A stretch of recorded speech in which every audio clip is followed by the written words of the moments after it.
Donc, bonjour à tous, merci d'assister à ma soutenance de thèse, thèse intitulée « Identification des sources de bruit aérodynamiques liées aux écoulements de jeu en tête de pale de soufflante de turboréacteurs ».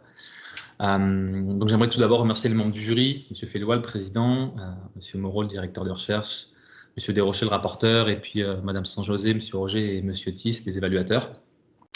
Et je vais à présent vous présenter les principaux résultats que j'ai obtenus lors de ma thèse.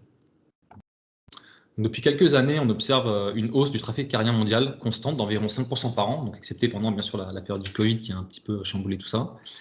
Et on remarque qu'on a des réglementations également acoustiques qui sont de plus en plus strictes, notamment si on regarde l'ACAR pour 2050, qui est un organisme qui impose aux constructeurs aéronautiques de respecter des normes acoustiques de plus en plus strictes pour les futures générations d'aéronefs.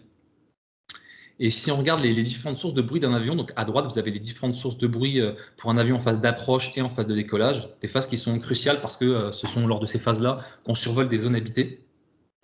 Et on se rend compte que justement la principale source de bruit d'un avion, c'est le système propulsif.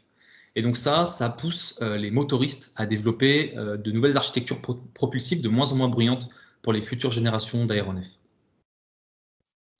Alors, si on regarde les différentes sources de bruit d'un turboréacteur, d'un système propulsif, donc vous avez à droite les différentes sources de bruit en fonction de la fréquence. Donc à basse fréquence, on a le bruit G, qui est une source de bruit qui devient de moins en moins dominante avec l'augmentation du taux de dilution pour les nouvelles générations de turboréacteurs. Ensuite, on a le bruit de combustion, et à plus haute fréquence, on a la soufflante, et puis la turbine, mais on remarque du coup que avec l'augmentation du taux de dilution, pour les nouvelles générations de turboréacteurs, c'est la soufflante qui apparaît comme la source de bruit principale du système propulsif. Si on regarde un peu les différentes sources de bruit d'un étage de soufflante que vous voyez en bas à droite, vous avez la coupe du coup d'un étage de soufflante de turboréacteur. On a d'abord des sources de bruit qu'on va appeler des sources tonales, c'est des sources de bruit qui apparaissent à une fréquence bien particulière, souvent multiple de la fréquence de passage de pale du rotor. On a par exemple le bruit de distorsion, quand on a de la distorsion dans l'écoulement amont, lorsque l'écoulement amont n'est pas homogène en amont du rotor. Et on a le bruit d'interaction entre le rotor et le stator. Donc soit on a l'effet potentiel du stator qui vient interagir avec le rotor, ou alors on a les sillages turbulents du rotor qui viennent impacter le stator en aval. Ensuite, on a les sources de bruit qui sont dites à large bande, donc c'est des sources de bruit issues de phénomènes aléatoires, comme par exemple la turbulence dans l'écoulement amont qui vient impacter le rotor. Le bruit propre des aubes, donc sur les aubes du rotor et du stator, on a des couches limites turbulentes qui se développent, qui viennent rayonner au niveau du bord de fuite, qu'on va appeler également bruit de bord de fuite. Et enfin, on a le bruit de jeu, donc ça c'est le bruit de l'écoulement de jeu qu'on a en tête de pale de la soufflante. Donc les sources tonales et les sources à large bande issues de la turbulence et du bruit propre ont été largement étudiées dans la littérature, et c'est pourquoi lors de cette thèse, nous on va s'intéresser à la source de bruit de jeu, qui est une source de bruit qui manque de compréhension physique et de résultats numériques. Tout d'abord, un peu de physique sur l'écoulement de jeu. Donc le jeu, je le rappelle, c'est le petit espace que vous avez en tête de pale de soufflante. Donc là, vous avez représenté des aubes de soufflante, et ce jeu, il sert à séparer les parties en rotation, donc les aubes de la soufflante, avec les parties fixes, donc le carter, pour éviter que les parties en rotation ne viennent toucher les parties fixes. Donc l'écoulement de jeu, c'est un écoulement qui est créé par la différence de pression qu'on a en tête de pale de soufflante entre l'intrado et l'extrado. Ça crée un écoulement qui passe à travers le jeu, de l'intrado vers l'extrado, qu'on va appeler écoulement secondaire. Et cet écoulement secondaire, lorsqu'il interagit avec l'écoulement primaire au sein de la soufflante, il s'enroule dans cette large structure tourbillonnaire qu'on voit ici, qu'on va appeler tourbillon de jeu. Cet écoulement secondaire en tête de pale, il est responsable de perte de rendement pour l'étage de soufflante, et c'est également une source de bruit. Et il a été montré que lorsqu'on augmente cette taille du jeu, eh bien, on augmentait la source de bruit et on diminuait les performances de la soufflante. C'est pourquoi les constructeurs, les motoristes, réduisent au maximum le jeu pour maximiser les performances de la soufflante et minimiser la source de bruit. Et cet écoulement secondaire, il est particulièrement sensible sur des phases hors adaptation, comme en phase d'approche. Lorsque l'avion est en phase d'approche, on va réduire la puissance de la turbomachine, on va réduire le débit, on va réduire la vitesse de rotation de la soufflante. Ça va induire une augmentation de l'incidence vue par les pales, et ça va produire un fort écoulement de jeu. Et c'est pour ces phases-là que l'écoulement de jeu va devenir dominant d'un point de vue acoustique. On regarde un peu l'écoulement au sein d'une soufflante. Donc vous avez ici les aubes d'une soufflante, donc le rotor, et ensuite derrière vous avez les aubes du stator, et on a une coupe avec la vitesse moyenne qui passe à travers l'étage de soufflante. Et on voit en tête ici, on a ce fort écoulement de jeu avec un large déficit de vitesse et on a de larges structures également qui sortent du jeu. Si maintenant on regarde au niveau de la tête de pale vue d'en haut, comme ceci, eh bien on aperçoit, donc là vous avez le bout de pale et on a trois structures principales qui sont visibles dans l'écoulement de jeu. La première, ça va être le tourbillon de jeu. Comme je l'ai dit tout à l'heure, c'est lorsque l'écoulement de jeu, cet écoulement secondaire, lorsqu'il sort du jeu, il interagit avec l'écoulement primaire au sein de la soufflante et il s'enroule en cette large structure qu'on va appeler tourbillon de jeu. Ensuite, on a le tourbillon de séparation. Ça, c'est un tourbillon qui se forme le long du bout de pale et qui sort plus en aval, proche du bord de fuite, souvent sous un écoulement de type G, perpendiculairement à la corde. Et enfin, on a le tourbillon induit, ou le TCR pour tourbillon contrarotatif. C'est un tourbillon qui se forme proche du tourbillon de jeu et qui possède un sens de rotation contraire. La sensibilité, l'écoulement de jeu, il est sensible selon différents paramètres. Donc tout d'abord, c'est la vitesse dans l'écoulement amont. Lorsqu'on augmente la vitesse dans l'écoulement amont, on augmente le niveau de bruit de l'écoulement de jeu. Donc à droite, vous avez la signature acoustique d'un écoulement de jeu pour différentes vitesses dans l'écoulement amont qui a été obtenue par Gria lors de sa thèse. Et on se rend compte que lorsqu'on augmente la vitesse de l'écoulement, eh bien, le niveau de bruit de l'écoulement de jeu augmente. Ça, c'est principalement dû au fait que les mécanismes de bruit dans l'écoulement de jeu, ils évoluent avec la puissance 6 environ de la vitesse. Le deuxième paramètre pour lequel est sensible l'écoulement de jeu, c'est l'angle d'incidence. Donc à droite, à présent, vous avez une coupe à l'intérieur du jeu, avec en noir, ça représente la projection de la pale. Et sur cette coupe, on a représenté le module de la vitesse moyenne qui est normalisée. Et on se rend compte que lorsqu'on augmente l'incidence alpha, qu'on passe de 5 degrés d'incidence à 18 degrés, on a un écoulement de jeu qui est plus fort, avec des vitesses plus importantes, une taille du tourbillon de jeu qui augmente également, et un écoulement de jeu qui sort du jeu plus en amont, proche du bord d'attaque. Et enfin, le dernier paramètre, c'est la taille du jeu. Donc, on a toujours cette coupe à l'intérieur du jeu avec la vitesse moyenne normalisée. Et là, cette fois-ci, lorsqu'on augmente la taille du jeu H, qu'on passe de 5 mm à 15 mm, on a encore une fois un écoulement de jeu qui est plus fort avec une taille du tourbillon de jeu qui augmente et un écoulement de jeu qui, cette fois-ci, sort du jeu plus en aval, proche du bord de fuite. Alors, il y a différentes études qui ont été réalisées sur le bruit de jeu. Donc, il y a pas mal d'études à la fois expérimentales et numériques qui ont été réalisées sur des compresseurs et des ventilateurs pour principalement mettre en avant l'influence entre le bruit et la taille du jeu. Donc, c'est ce que j'expliquais au début de l'introduction. C'est en particulier montrer que lorsqu'on augmente la taille du jeu, on augmentait le bruit de l'écoulement de jeu. Après, il y a pas mal aussi d'essais et de simulations qui ont été effectués sur un profil isolé avec jeu. Ça, c'est simplement un profil qu'on a placé entre deux plaques avec la présence d'un jeu pour créer un écoulement de jeu. Et ça permet de venir étudier les principaux mécanismes de bruit qu'on a dans l'écoulement de jeu. Donc, ça a été fait par Gria et Jacob notamment. Et ça permet d'étudier les mécanismes de bruit intrinsèques à l'écoulement de jeu sans prendre en compte les autres phénomènes physiques qui interviennent dans une turbomachine. Après, il y a pas mal d'études aérodynamiques qui ont été effectuées sur des grilles linéaires, notamment par Moutanet et Davenport. Une grille linéaire, c'est simplement des profils qui sont mis côte à côte pour venir étudier l'effet de grille. Donc, c'est l'influence des pales adjacentes sur l'écoulement qu'on retrouve dans un étage de soufflante. Donc, ils ont fait des essais principalement pour étudier les pertes dans l'écoulement de jeu et voir l'influence sur le rendement. Mais il n'y a pas d'études acoustiques qui ont été effectuées sur des grilles. Et enfin, il y a pas mal d'études aussi qui ont été effectuées sur des étages de soufflantes, notamment par Hughes et la NASA, qui ont réalisé pas mal d'essais pour étudier, entre autres, le bruit d'interaction rotor-stator. Mais encore une fois, ça manquait d'études vraiment orientées sur le bruit de jeu. En termes de simulation numérique, il y a pas mal de différents outils qui ont été utilisés pour faire de la simulation haute fidélité, comme de la LES, de la ZLES ou de la LBM, pour reproduire des écoulements de jeu. Mais globalement, ce qu'on peut en conclure, c'est qu'il manque des études numériques sur l'écoulement de jeu d'un point de vue acoustique, à la fois sur un profil isolé pour venir comprendre les mécanismes à l'origine du bruit dans l'écoulement de jeu. Sur des grilles linéaires, on a vu qu'il n'y avait pas de résultat acoustique pour étudier l'effet de grille.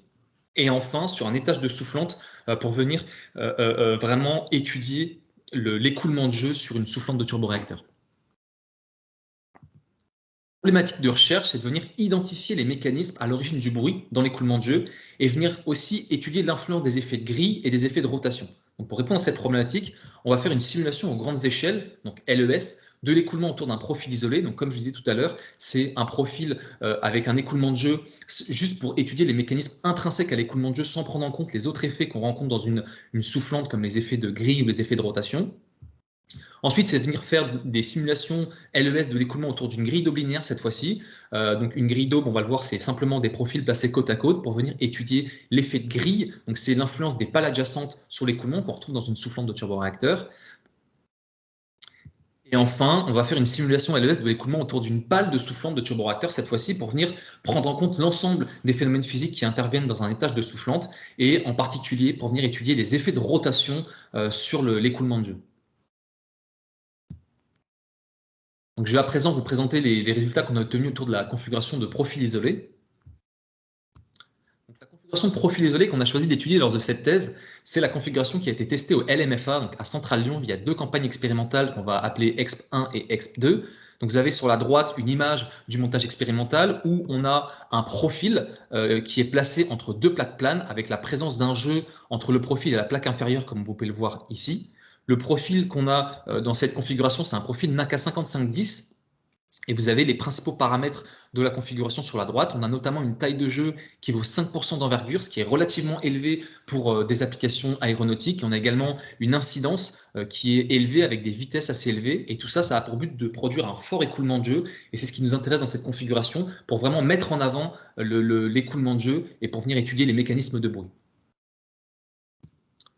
La méthodologie numérique, elle est constituée de 2 calculs. Donc, on va faire un premier calcul qu'on va appeler LES2D. C'est simplement une tranche de 15 mm à mi-envergure sans le jeu. Donc, on reproduit simplement l'écoulement autour du profil sans prendre en compte le jeu. Ça a pour but de regarder le développement de la turbulence sur le profil. Et ça va servir à calculer le bruit propre, donc simplement le bruit créé par le profil lui-même.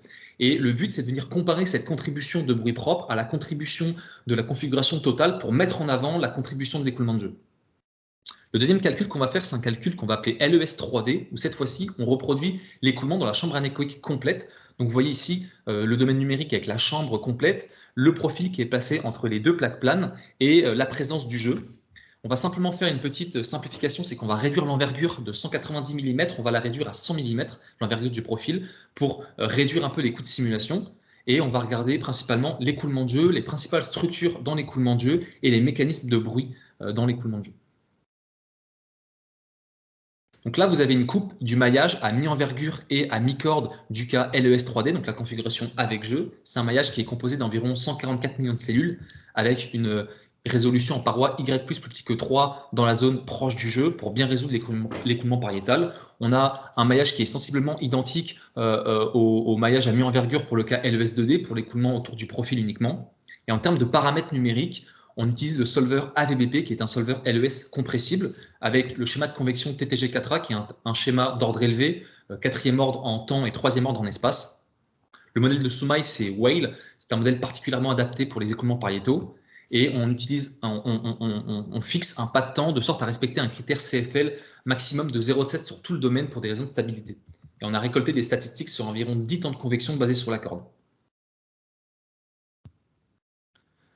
Donc tout d'abord, pour valider les calculs, on est venu comparer les résultats numériques avec des essais. Donc vous avez le coefficient de pression à gauche à mi-envergure et à droite à 1,5 mm du jeu. On est venu comparer les résultats issus de la LES3D que vous voyez en rouge avec les essais en noir et en gris et avec les précédents calculs qui ont été effectués sur cette même configuration, donc en bleu la ZLES et en vert la LBM. Tout d'abord, à gauche, à mi-envergure, on remarque qu'on a de très bons résultats avec les essais et avec les précédents calculs, ce qui permet de valider le calcul et également de valider la réduction d'envergure. On se rend compte que finalement, la réduction d'envergure a peu d'impact sur l'écoulement. Et ensuite, si à droite, on regarde en tête, proche du jeu, on se rend compte que le coefficient de pression, il est assez chahuté, avec pas mal de fluctuations du coefficient de pression en tête. Ça vient principalement de l'interaction entre l'écoulement de jeu, donc en particulier le tourbillon de jeu et le tourbillon de séparation, qui viennent interagir avec l'arête extrado en tête de pale et qui produisent ces fortes dépressions qu'on voit dans la distribution de CP comme ces différents pics. Maintenant, on regarde le champ de vitesse moyenne à l'intérieur du jeu. Donc, c'est une coupe au milieu du jeu avec en noir la projection du profil. Vous avez à gauche les résultats expérimentaux et à droite les résultats issus de la LES. Et on a en haut la vitesse U, donc le long de la corde normalisée, et en bas la vitesse V perpendiculaire à la corde normalisée. Tout d'abord, on se rend compte encore une fois qu'on a très bons accords avec les essais. Ensuite, on peut visualiser les trajectoires du tourbillon de jeu et du tourbillon de séparation. Le tourbillon de jeu il est visible comme ce large déficit de vitesse axiale en aval du profil. Et le tourbillon de séparation, quant à lui, il est en fait visible comme un écoulement de type G qui sort du jeu vers la mi-corde, perpendiculairement à la corde. Et la particularité de cette configuration, c'est qu'on a la fusion de ces deux structures-là, du tourbillon de jeu et du tourbillon de séparation, qui fusionnent en une seule et même structure, comme on le voit ici, et qui s'alignent ensuite avec l'écoulement externe. Maintenant, on regarde une isosurface de critère Q issu du champ instationnaire. Le critère Q, c'est un critère qui permet de visualiser les principales structures de l'écoulement. Donc, on peut justement mettre en avant le tourbillon de jeu, donc cette large structure tourbillonnaire qui sort proche du bord d'attaque, et le tourbillon de séparation qui, lui, se forme sur le saumon, sur le bout de pale, et qui sort vers la mi-corde, perpendiculairement à la corde, et qui fusionne, on le voit ici, avec le tourbillon de jeu. Et ensuite, on peut voir également, proche du bord de fuite, dans le jeu, on a ces larges structures qui sortent du jeu et qui interagissent avec l'arête extrado proche du bord de fuite. Maintenant, on regarde la même isosurface de critère Q, mais cette fois-ci issue du champ moyen. Donc, on peut voir les mêmes structures, le tourbillon de jeu et le tourbillon de séparation, mais qui sont cette fois-ci moyennés dans le temps. Et on remarque que le tourbillon de séparation, il est formé par ces multiples branches ici, lorsqu'il sort du jeu vers la mi-corde, et ces branches, ce sont ces branches qui viennent interagir avec l'arête extrado et qui produisent ces dépressions localisées visibles dans la distribution de CP, comme ces multiples pics qu'on voyait tout à l'heure. Et donc cette interaction entre le tourbillon de séparation formé par ces multiples branches et le bout de pale, ça correspond à la source de bruit principale de l'écoulement de jeu. On va encore le voir par la suite. Et au niveau du bord de fuite, on retrouve ces larges structures qui sortent du jeu, qui viennent interagir avec la double singularité de l'arête extrado et du bord de fuite, et qui va produire une source de bruit additionnelle. On regarde le champ de dilatation à mi-envergure issu de la LES 3D. Donc le champ de dilatation, ce sont les variations temporelles de masse volumique qui servent principalement à regarder les ondes acoustiques. On peut voir différents effets d'installation comme la diffraction d'ondes acoustiques sur les lèvres de la tuyère et sur les couches de cisaillement, la convection des fronts d'ondes qui sont guidés par les plaques de part et d'autre du profil, et enfin on a une source de bruit qui semble être localisée donc proche du jeu vers entre la mi-corde et les trois quarts de corde, et ça c'est la source de bruit qui est attribuée à l'écoulement de jeu. Donc cette source de bruit, si maintenant on veut la voir un peu mieux, si on vient faire une coupe à ce niveau-là où elle apparaît vers 65% de corde, donc si on fait une coupe perpendiculairement à l'écoulement, on a ici une coupe, donc on voit ici qui vient couper le profil. Là, on a le jeu à ce niveau-là, et on remarque qu'on a une propagation acoustique qui semble être maximale vers 65% de corde, qui rayonne principalement côté intrado et qui vient du jeu. Donc ça correspond à la source de bruit principale de l'écoulement de jeu. À présent, on est venu calculer le signal acoustique en champ lointain, donc créé par cette configuration. Donc, pour calculer le signal de bruit en champ lointain, on est venu utiliser l'analogie de Fox-Willems-Hawking en surface solide. C'est une analogie qui permet de calculer le bruit en champ lointain pour un observateur donné. Ici, l'observateur il est placé à 90 degrés de la corde et à 2 mètres du bord de fuite. Et le signal acoustique, il est calculé à partir des fluctuations de pression pariétale sur la surface du profil. Donc, on obtient un signal acoustique en champ lointain qui fait à peu près 27 millisecondes, et de ce signal-là, on obtient la densité spectrale de puissance que vous voyez à droite, qu'on est venu obtenir pour le cas LES 2D, donc en bleu, ça correspond au bruit propre du profil, simplement le bruit créé par le profil, le bruit de bord de fuite, et par la configuration complète, donc LES 3D en rouge, qui correspond au bruit de la configuration complète. On est venu comparer ça aux essais en noir sans le jeu, aux essais avec le jeu en gris, et au précédent calcul qui a été effectué sur la même configuration en vert. Donc tout d'abord, on se rend compte qu'on a de très bons résultats entre les simulations et les essais, notamment la simulation LES 3D qui est très proche des résultats expérimentaux avec jeu, et la configuration LES 2D, donc le bruit propre, qui est proche des résultats expérimentaux sans jeu à haute fréquence, et on a simplement une sous-estimation des niveaux à basse fréquence, et ça peut venir du fait qu'on ne prend pas en compte l'ensemble des effets d'installation, comme par exemple l'écoulement sur les deux plaques de part et d'autre du profil. Nous, on reproduit simplement l'écoulement autour du profil. Si maintenant on vient comparer les résultats LES 2D et LES 3D, donc le bruit propre et le bruit de la configuration complète, pour mettre en avant la contribution d'écoulement de jeu, on se rend compte que c'est principalement sur deux bandes de fréquence, donc à basse fréquence vers entre 1 et 3 kHz, et à haute fréquence entre 4 et 6 kHz, que le bruit de jeu est dominant. Et ce sont ces mêmes bandes de fréquence qui ont été identifiées lors des essais, qui sont attribuées aux bandes de fréquence où le bruit de jeu il est maximal. Et si justement entre 4 et 6 kHz, là où le bruit de jeu il est censé être maximum. Si on vient filtrer le champ de dilatation que j'ai montré précédemment, autour de cette fréquence-là, entre 4 et 6 kHz, on peut voir sur une coupe à mi-envergure qu'on a ce fort rayonnement qui vient toujours à environ entre la mi-corde et 65% de corde, qui rayonne principalement côté intrado. Et si, encore une fois, on vient faire une coupe perpendiculairement à l'écoulement à 65% de corde, eh bien, on peut voir, donc ici, vous avez la trace du profil et le jeu. Ici, à droite, on peut voir qu'on a ce fort rayonnement acoustique qui provient du jeu, qui rayonne principalement donc, entre 4 et 6 kHz côté intrado. Et donc ça, encore une fois, c'est attribué à la source principale de l'écoulement de jeu. Maintenant, pour essayer de localiser un peu plus précisément la source du bruit de jeu, on est venu faire une décomposition acoustique. Donc, ça revient à calculer, avec l'analogie de Fox-Willems-Hawking en surface solide, une portion du profil pour voir la contribution en champ lointain de chacune des différentes zones du profil pour essayer d'identifier les sources de bruit. Donc, tout d'abord, on est venu découper le profil en deux. Donc là, vous avez le profil avec par-dessus la pression RMS qui permet de visualiser les zones de forte fluctuation de pression pariétale. Donc on est venu découper le profil en deux. Donc on a la zone type, donc c'est les 20% d'envergure proche du jeu. Et ensuite la zone airfoil, c'est les 80% d'envergure restants. Donc on est venu pour chacune de ces deux zones séparément faire un calcul Fox-Willems-Hawking pour voir la densité spectrale de puissance pour le même observateur que précédemment en champ lointain. Donc vous avez en noir le signal acoustique de la configuration du profil complet. Ensuite vous avez en bleu la contribution de la zone airfoil et en rouge la contribution de la zone type. Et on se rend compte que c'est principalement la zone type qui est dominant sur presque toutes les bandes de fréquences, notamment sur les bandes de fréquences où l'écoulement de jeu il est dominant, ce qui montre que c'est vraiment le bout de pâle qui contribue majoritairement pour le bruit en champ lointain.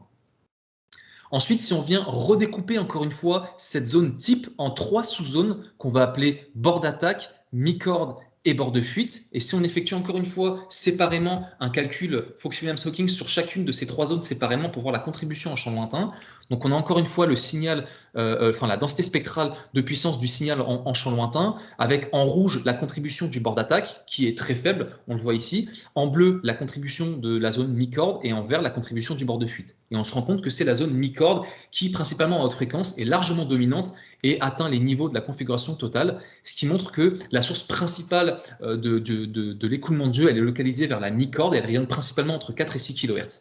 On remarque qu'on a également la contribution du bord de fuite à plus basse fréquence, entre 1 et 3 kHz. Là, on avait une deuxième contribution d'écoulement de jeu, et ça, c'est dû à ces larges structures, on l'a vu tout à l'heure, qui sortent du jeu et qui interagissent avec la singularité au bord de fuite.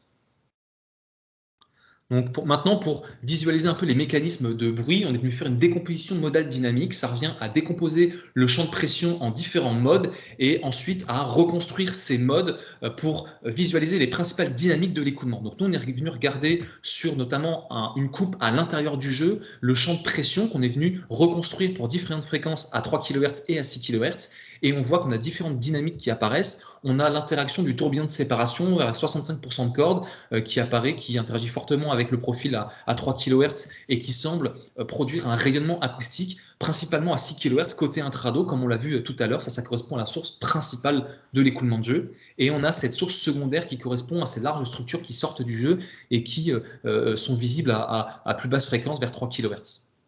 Si on vient animer maintenant cette décomposition modale dynamique à 6 kHz, on se rend compte qu'on a justement cette source de bruit principale qui est l'interaction du tourbillon de séparation qu'on voit ici qui interagit avec l'arête extrado qui produit ce fort rayonnement à 6 kHz qui rayonne principalement côté intrado. Si maintenant on vient faire la même décomposition modale dynamique, mais cette fois-ci sur la surface du profil, à partir des fluctuations de pression pariétale, on peut venir observer encore une fois la contribution du tourbillon de séparation vers 65% de corde, à la fois à 3 kHz et à plus haute fréquence à 6 kHz, où ça rayonne principalement. Et on a la contribution de ces structures au bord de fuite, on l'a vu, qui contribuent à basse fréquence, mais qui sont aussi visibles à plus haute fréquence. Donc cette source de bruit vient aussi rayonner à plus haute fréquence à 6 kHz. Donc pour conclure sur le cas LMFA, on est venu faire deux simulations LES sur une configuration de profil isolé. On est venu valider les résultats en comparant avec les essais. On est venu regarder la physique de l'écoulement de jeu et on est venu en particulier visualiser les principales sources de bruit de jeu. Ces sources de bruit, il y en a deux. Il y a une source principale, c'est l'interaction du tourbillon de séparation avec le profil vers 65% de corde qui produit un rayonnement principalement vers 6 kHz. Et il y a une source de bruit secondaire, c'est l'interaction de ces larges structures au bord de fuite qui rayonnent à la fois à basse fréquence entre 1 et 3 kHz et à plus haute fréquence à 6 kHz. Je vais à présent vous présenter les résultats que j'ai obtenus sur la grille d'aube linéaire. Donc la grille d'aube qu'on a choisi d'étudier lors de cette thèse, c'est la grille qui a été testée à Virginia Tech. Donc une grille linéaire, qu'est-ce que c'est? C'est simplement la juxtaposition de façon linéaire de profils. Donc c'est comme si on prenait des profils isolés qu'on a étudiés précédemment et on venait les mettre côte à côte de façon linéaire pour venir étudier l'effet de grille. Donc c'est l'influence des pales adjacentes sur l'écoulement qu'on retrouve dans un étage de soufflante. Donc cette grille, elle est composée de 8 aubes, vous les voyez ici. Ce sont des profils qu'on va appeler CD pour Control Diffusion. Ce sont des profils qui sont différents du profil NACA qu'on a utilisé dans la précédente configuration, mais c'est des profils qui sont largement utilisés en turbo-machine. C'est pourquoi c'est intéressant de venir étudier ce type de configuration. Et ça reproduit un écoulement qu'on a dans un compresseur basse pression principalement. Donc vous avez à droite les principales caractéristiques de la configuration, avec notamment une taille de jeu de l'ordre de 1,6% d'envergure, qui est beaucoup plus faible que ce qu'on avait précédemment, qui est plus représentatif des applications aéronautiques. On a également une incidence et des vitesses qui sont plus faibles. Ça va produire un plus faible écoulement de jeu que la précédente configuration. Et la principale caractéristique de cette configuration, c'est de venir étudier l'effet de grille sur l'écoulement de jeu et sur la source du bruit de jeu. Pour ce qui est de la méthodologie numérique, elle est identique à la précédente configuration. On va faire deux calculs. Un premier calcul qu'on va appeler LES 2D, où c'est simplement une tranche de 25 mm à mi-envergure sans le jeu. Donc vous voyez le domaine numérique ici. On reproduit l'écoulement autour d'une pale seulement et on utilise des conditions de périodicité de part et d'autre pour reproduire l'effet de grille, l'effet des pales adjacentes. Donc ce calcul, ça va servir à regarder l'écoulement autour du profil uniquement, à regarder le développement de la turbulence et encore une fois à calculer la contribution de bruit propre, donc simplement le bruit créé par le profil. Et ensuite, on pourra comparer cette contribution au bruit de la configuration totale pour mettre en avant la contribution de l'écoulement de jeu. Le deuxième calcul qu'on va faire, c'est un calcul LES 3D, où cette fois-ci, on reproduit l'écoulement dans le passage de grille complet. Donc vous voyez ici, on a toujours un seul passage de pale et on utilise des conditions de périodicité de part et d'autre pour reproduire l'effet des pales adjacentes, encore une fois pour réduire les coûts de simulation. On va revenir regarder l'écoulement de jeu, les principales structures de l'écoulement de jeu et la source du bruit de jeu et surtout l'influence de l'effet de grille sur cette source de bruit. Donc encore une fois, vous avez une coupe du maillage à mi-envergure et à mi-corde de la configuration LES 3D avec jeu. C'est un maillage qui est composé d'environ 134 millions de cellules avec une résolution Y plus petit que 3 sur tout le profil et sur la plaque inférieure proche du jeu pour bien résoudre l'écoulement pariétal. Donc encore une fois, on a un maillage qui est sensiblement identique au cas LES 2D pour l'écoulement autour du profil uniquement. Les paramètres numériques sont les mêmes que ceux utilisés précédemment, excepté pour le pas de temps qui est un petit peu plus élevé vu qu'on a des vitesses plus faibles. Et on a récolté des statistiques sur 4,5 temps de convection. Donc encore une fois, vu que les vitesses sont plus faibles, on a des temps de convection qui sont un peu plus longs. C'est pour ça qu'on a moins de temps de convection. Pour venir valider les simulations, on est venu les comparer avec les essais, donc notamment en regardant le coefficient de pression à mi-envergure que vous voyez ici, qu'on a comparé avec les essais en noir et avec la précédente simulation qui a été effectuée sur cette simulation sur cette configuration par You. Donc on voit qu'on a de très bons résultats avec les essais et les précédents calculs. Et on est également venu regarder le champ de vitesse en aval de la grille, qu'on est venu comparer aux essais. Donc vous avez les essais à gauche et les résultats issus de la LES à droite. On voit le champ de vitesse normalisé en aval de la grille. On peut voir notamment la trace des sillages et de l'écoulement de jeu. Et donc ça nous permet de valider les simulations en comparant avec les essais. Pour ce qui est de l'écoulement de jeu, si on regarde maintenant une coupe en tête de pale proche du jeu, vous avez à gauche le module de la vitesse moyenne et à droite le module de la vitesse RMS. On peut voir donc encore une fois la trajectoire du tourbillon de jeu comme ce large déficit de vitesse en aval de la grille et le tourbillon de séparation, cette fois-ci, il est visible ici comme cette zone de forte fluctuation de vitesse. Donc contrairement au cas LMFA précédemment, on n'a pas de fusion entre ces deux structures. Le tourbillon de jeu et le tourbillon de séparation possèdent, on le voit à droite, une trajectoire bien distincte en aval de la grille, ils ne fusionnent pas. Et ça, c'est dû d'abord à l'influence des paramètres géométriques parce qu'on se rend compte qu'on n'a pas la même taille de jeu ni les mêmes vitesses, donc on a un chargement aérodynamique qui est moindre par rapport au cas LMFA, mais c'est également l'effet de grille qui tend à confiner l'écoulement proche de la pale et qui tend à modifier la trajectoire du tourbillon de jeu et du tourbillon de séparation. Si maintenant on regarde l'écoulement donc à l'intérieur du jeu, donc vous avez à droite une coupe à l'intérieur du jeu avec le module de la vitesse moyenne avec en noir les vecteurs vitesse, on se rend compte qu'on a quand même des similarités avec le KLMFA. On a ce tourbillon de jeu qui sort proche du bord d'attaque, qui s'aligne avec l'écoulement externe, et le tourbillon de séparation qui sort via un écoulement de type G perpendiculairement à la corde, mais cette fois-ci il sort pas à la mi-corde sur une seule structure, mais il sort tout le long de la corde entre la mi-corde et le bord de fuite, et il ne fusionne pas avec le tourbillon de jeu, il possède une trajectoire distincte. Si maintenant on vient comparer les trajectoires du tourbillon de jeu entre le cas LMFA en rouge et la grille en bleu, on se rend compte que l'effet grille, le principal effet grille, c'est de modifier l'écoulement. Donc on voit que la trajectoire du tourbillon de jeu avec l'effet de grille, elle est confinée plus proche, elle reste plus proche de la surface extrado. Contrairement au cas LMFA où le tourbillon de jeu il est entraîné un peu plus loin du profil. Et si on compare également avec la trajectoire du tourbillon de séparation, on se rend compte qu'avec l'effet gris pour le cas Virginia Tech en bleu, le tourbillon de séparation sort beaucoup plus en aval du jeu, proche du bord de fuite, il reste confiné plus proche de la surface extrado, alors que le cas LMFA il sortait plus proche du jeu à mi-corde et fusionnait après avec le tourbillon de jeu. Donc ça c'est le principal effet de grille sur l'écoulement aérodynamique. Si maintenant on regarde une isosurface de critère Q issue du champ 1 stationnaire, on peut toujours visualiser la principale structure tourbillonnaire ici, c'est le tourbillon de jeu. Et si on regarde cette même isosurface de critère Q, cette fois-ci issue du champ moyen, donc on fait encore une fois apparaître les principales structures moyennées dans le temps, on peut voir donc le tourbillon de jeu et le tourbillon de séparation qui est formé encore une fois de ces multiples larges structures qui sortent du jeu tout le long de la corde entre la mi-corde et le bord de fuite et qui viennent interagir avec l'arête extrado, et ça va produire la source de bruit principale de l'écoulement de jeu. Donc c'est un peu le même mécanisme qu'on avait observé sur la configuration LMFA, où on a ce tourbillon de séparation qui est formé par ces multiples structures qui viennent interagir avec l'arête extrado. On regarde maintenant le champ de dilatation à mi-envergure, encore une fois issu de la LES 3D. On peut voir que le principal effet de grille sur l'acoustique, c'est une propagation qui est guidée à la fois par les aubes, qui agissent comme un guidon pour les ondes acoustiques qui remontent l'écoulement, et à la fois par les plaques de chaque côté de la grille en amont de cette dernière. Donc justement, si on vient calculer les modes de grille, donc ce sont les fréquences de coupure associées aux différents modes, basées sur la distance h donc, qui sépare les deux aubes, qui correspond à la largeur du conduit équivalent créé par les aubes. On peut calculer les fréquences de coupure des différents modes, en particulier FC0, la fréquence de coupure de la grille, en dessous de laquelle uniquement le mode plan se propage. Et si on vient filtrer ce champ de dilatation pour une fréquence inférieure à la fréquence FC0 par exemple, on peut faire apparaître justement le mode plan qui se propage à l'intérieur de la grille. Et si maintenant on filtre le champ de dilatation pour une fréquence entre FC1 et FC0, on peut cette fois-ci faire apparaître le mode 1. Donc c'est le principal effet de grille, on le voit ici, c'est une restructuration du champ acoustique, où le champ acoustique il est restructuré en mode de grille. Donc maintenant, de la même façon que pour le cas LMFA, on est venu calculer la densité spectrale de puissance du signal acoustique en champ lointain pour un observateur qui est placé cette fois-ci à 90 degrés de la corde et 1,2 m du bord de fuite. Donc de la même façon que pour le cas LMFA, on est venu utiliser l'analogie de Fox-Wiliams-Hawking en surface solide pour calculer la densité spectrale de puissance pour cet observateur qui utilise les fluctuations de pression sur la surface du profil. Donc vous avez les résultats en trait plein, donc en trait plein rouge pour le cas LES 3D, et en trait plein bleu pour le cas LES 2D, donc pour le bruit propre du profil.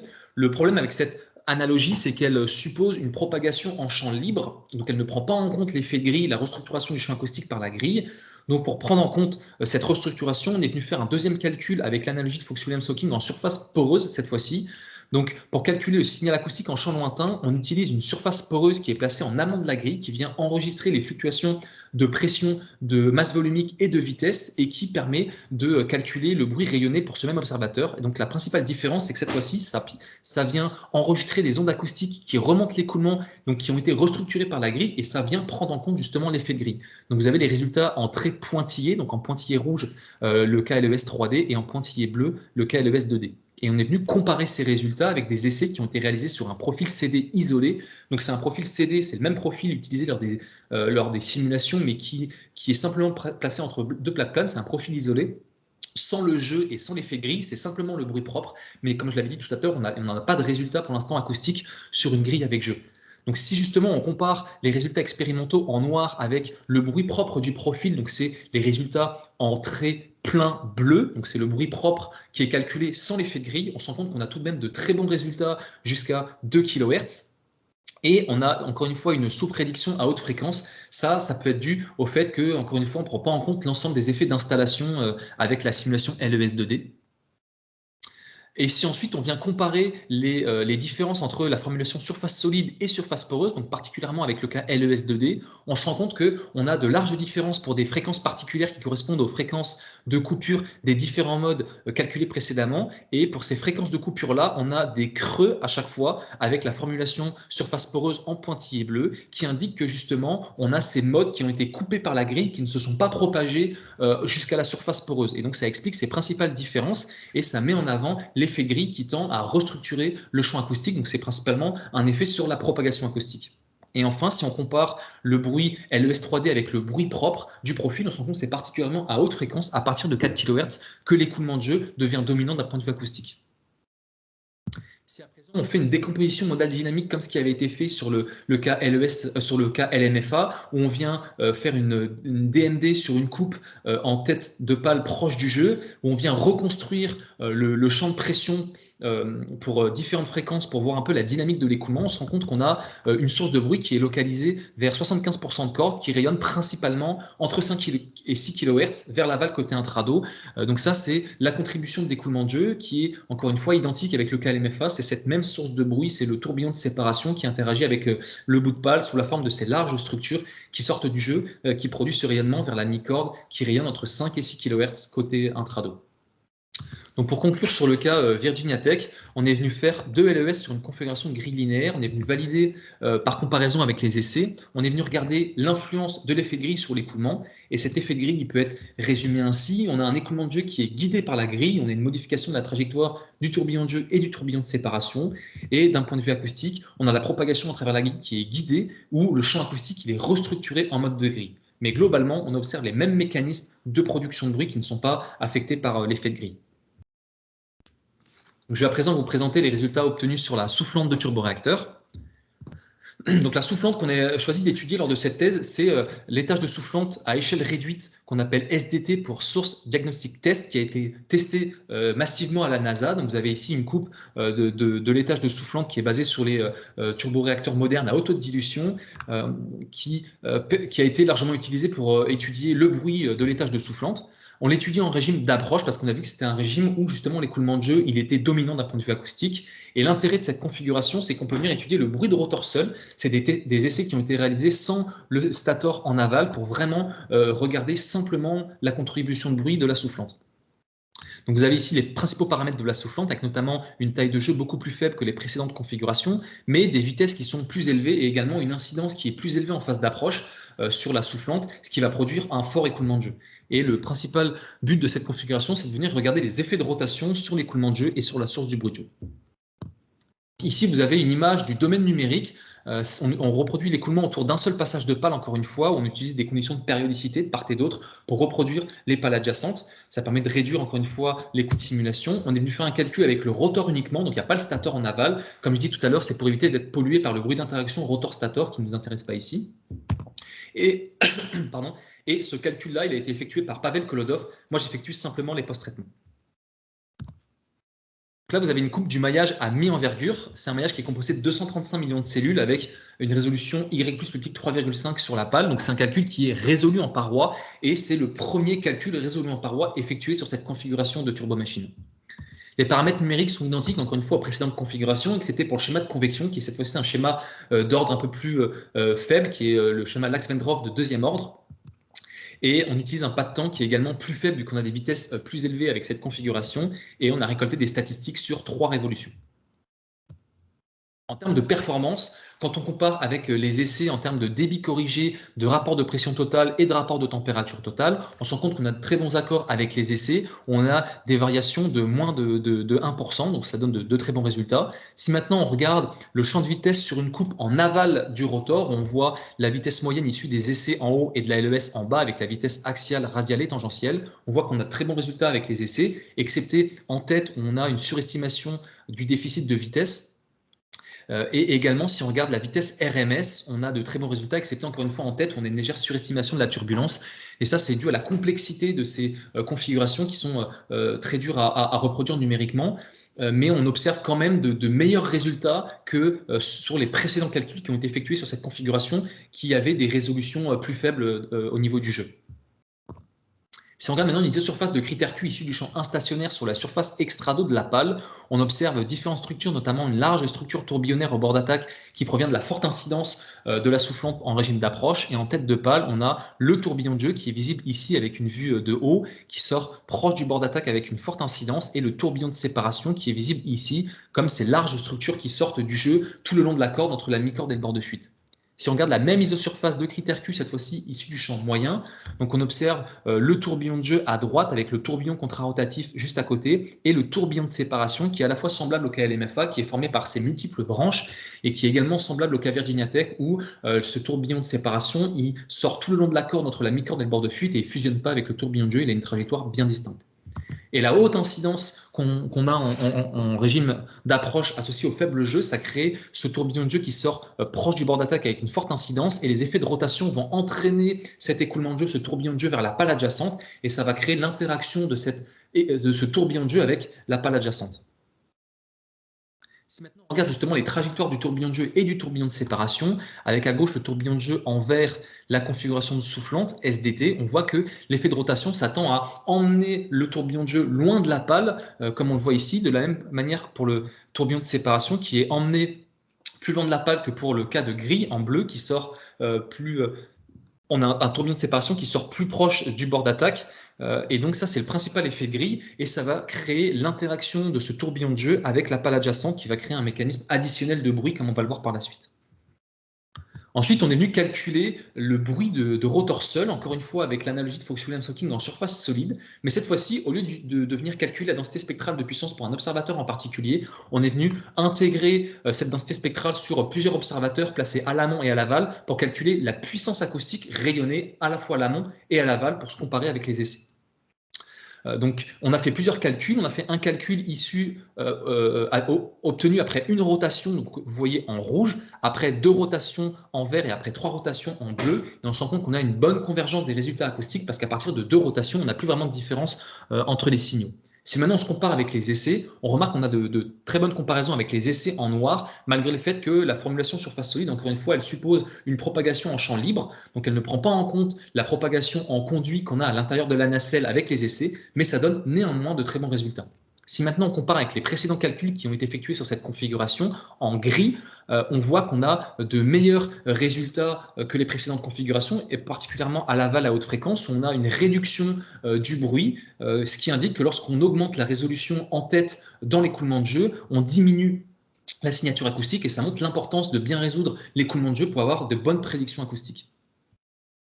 Si maintenant on a effectué une décomposition acoustique comme ce qui avait été fait sur le KLMFA, donc vous avez la surface extrado et intrado de la pale, avec par-dessus encore une fois la pression RMS pour visualiser les zones de forte fluctuation de pression pariétale, et on est venu encore une fois découper la pale tout d'abord en deux dans le sens de l'envergure, avec la zone type, c'est les 20% d'envergure proche de la tête, et la zone airfoil, c'est les 80% d'envergure restants. Sur chacune de ces deux zones, on est venu calculer encore une fois la puissance acoustique rayonnée à l'amont et à l'aval. Donc vous avez en rouge le signal de la pale complète, et en vert la contribution de la zone airfoil, et en bleu la contribution de la zone type. Donc on se rend compte que la zone type elle est dominante principalement à l'aval à haute fréquence, ce qui montre que l'écoulement de jeu il rayonne principalement à haute fréquence à l'aval, comme ce qui avait été montré précédemment. Et si ensuite on vient découper la pale en prenant cette fois-ci des zones de forte fluctuation de pression pariétale, donc la zone bord d'attaque de la zone airfoil et la zone bord d'attaque en tête, sur chacune de ces deux zones ici, on refait un calcul séparément pour calculer la puissance acoustique rayonnée, et cette fois-ci, on se rend compte que c'est la zone au bord d'attaque qui rayonne principalement à l'aval à haute fréquence, qui montre que cette fois-ci, en tête de pale, la source elle est localisée plus proche du bord d'attaque, contrairement aux autres configurations, et ça c'est dû à l'effet de rotation qui vient créer cette interaction entre le tourbillon de jeu de la pale adjacente qui vient percuter la pale proche du bord d'attaque et créer ce mécanisme de bruit additionnel. Donc on a proche du bord d'attaque cette source de bruit qui rayonne à l'aval à haute fréquence. Maintenant, on est venu faire une décomposition de modèles dynamiques, donc toujours pour visualiser les principales dynamiques de l'écoulement. On est venu regarder ça à la fréquence BPF1, donc la fréquence de passage de pale du rotor.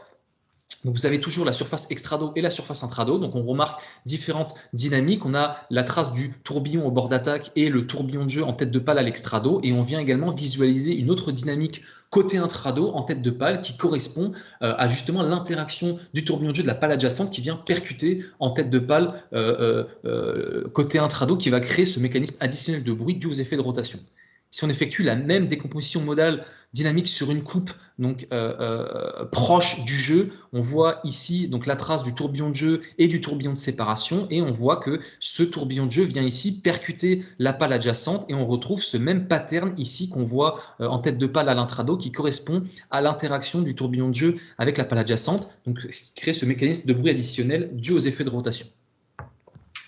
Donc pour conclure sur le cas SDT, on est venu faire les post-traitements d'une LES sur une configuration de soufflante. On est venu valider par comparaison avec les essais. On est venu regarder l'influence de l'effet de rotation sur l'écoulement. Et cet effet de rotation, il peut être résumé ainsi. On a la modification de la trajectoire du tourbillon de jeu par l'effet de rotation qui entraîne l'interaction de ce tourbillon de jeu avec la pale adjacente. Et ça vient créer un mécanisme additionnel de production de bruit qui est localisé proche du bord d'attaque.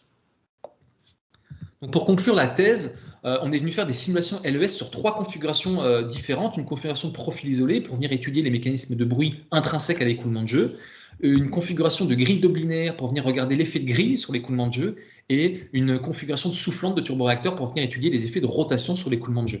On a pu identifier les principaux mécanismes de bruit dans l'écoulement de jeu. Donc il y a une première source, c'est l'interaction du tourbillon de séparation qui est formé par ces multiples structures qui interagissent avec la tête de pale qui produit un rayonnement principalement vers la mi-corde à 6 kHz.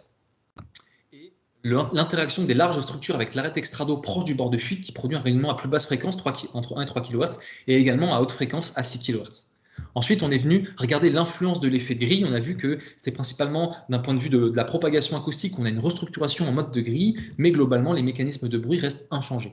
Et enfin, on est venu regarder l'influence des effets de rotation. On a vu qu'il y avait la modification de la trajectoire du tourbillon de jeu par les effets de rotation qui vient interagir avec la pale adjacente qui crée ce mécanisme additionnel de bruit au niveau du bord d'attaque. Donc en termes de perspective, on peut tout d'abord citer la méthodologie. On a vu qu'on avait, on peut parler des erreurs qui sont introduites via les simulations numériques avec les schémas numériques qui sont utilisés, la viscosité artificielle qui est introduite pour stabiliser le calcul, qui peut amener à des erreurs d'un point de vue acoustique. Et on a également toutes ces simplifications qui sont utilisées, notamment des réductions du domaine comme avec le cas LMFA ou avec la grille, on vient prendre l'écoulement autour d'une seule pale seulement. On utilise des conditions de périodicité qui peuvent avoir un impact sur la propagation acoustique. Donc il y a toutes ces simplifications qui ont été qui peuvent amener à discussion, mais globalement, malgré ces simplifications, on observe quand même de très bons résultats avec les essais. Ensuite, on peut également parler en termes de limitation, les différences qu'on a entre les différentes configurations. Donc, on voit qu'on a des tailles de jeu qui sont différentes, des géométries avec des profils différents et des nombres de Mach de Reynolds un peu différents. Donc, c'est vrai que ça induit des difficultés quand à vraiment comparer les 3 configurations.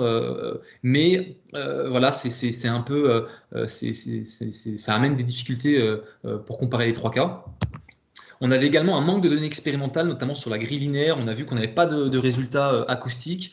Donc ça rend un peu difficile la validation acoustique des simulations. C'est vrai que ça aurait été bien d'avoir des résultats expérimentaux d'un point de vue acoustique sur une grille linéaire.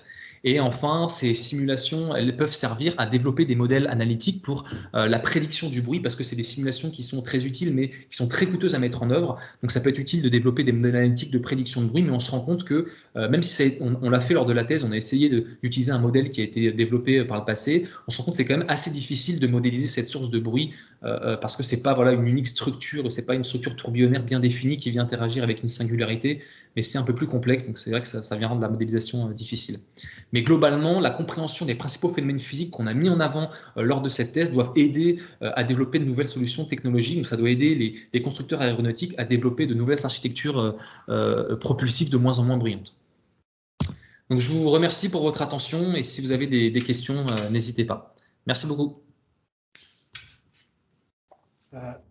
Je vous remercie, Régis. Donc, là, on passe à la période des questions. Donc, on va aller à tour de rôle. Donc, on va commencer par les membres du jury externe. je vous propose l'ordre suivant. Donc, Michael Roger, ensuite Johan Thies, ensuite Marlène Saint-José et Alain Desrochers. Je vais finir avec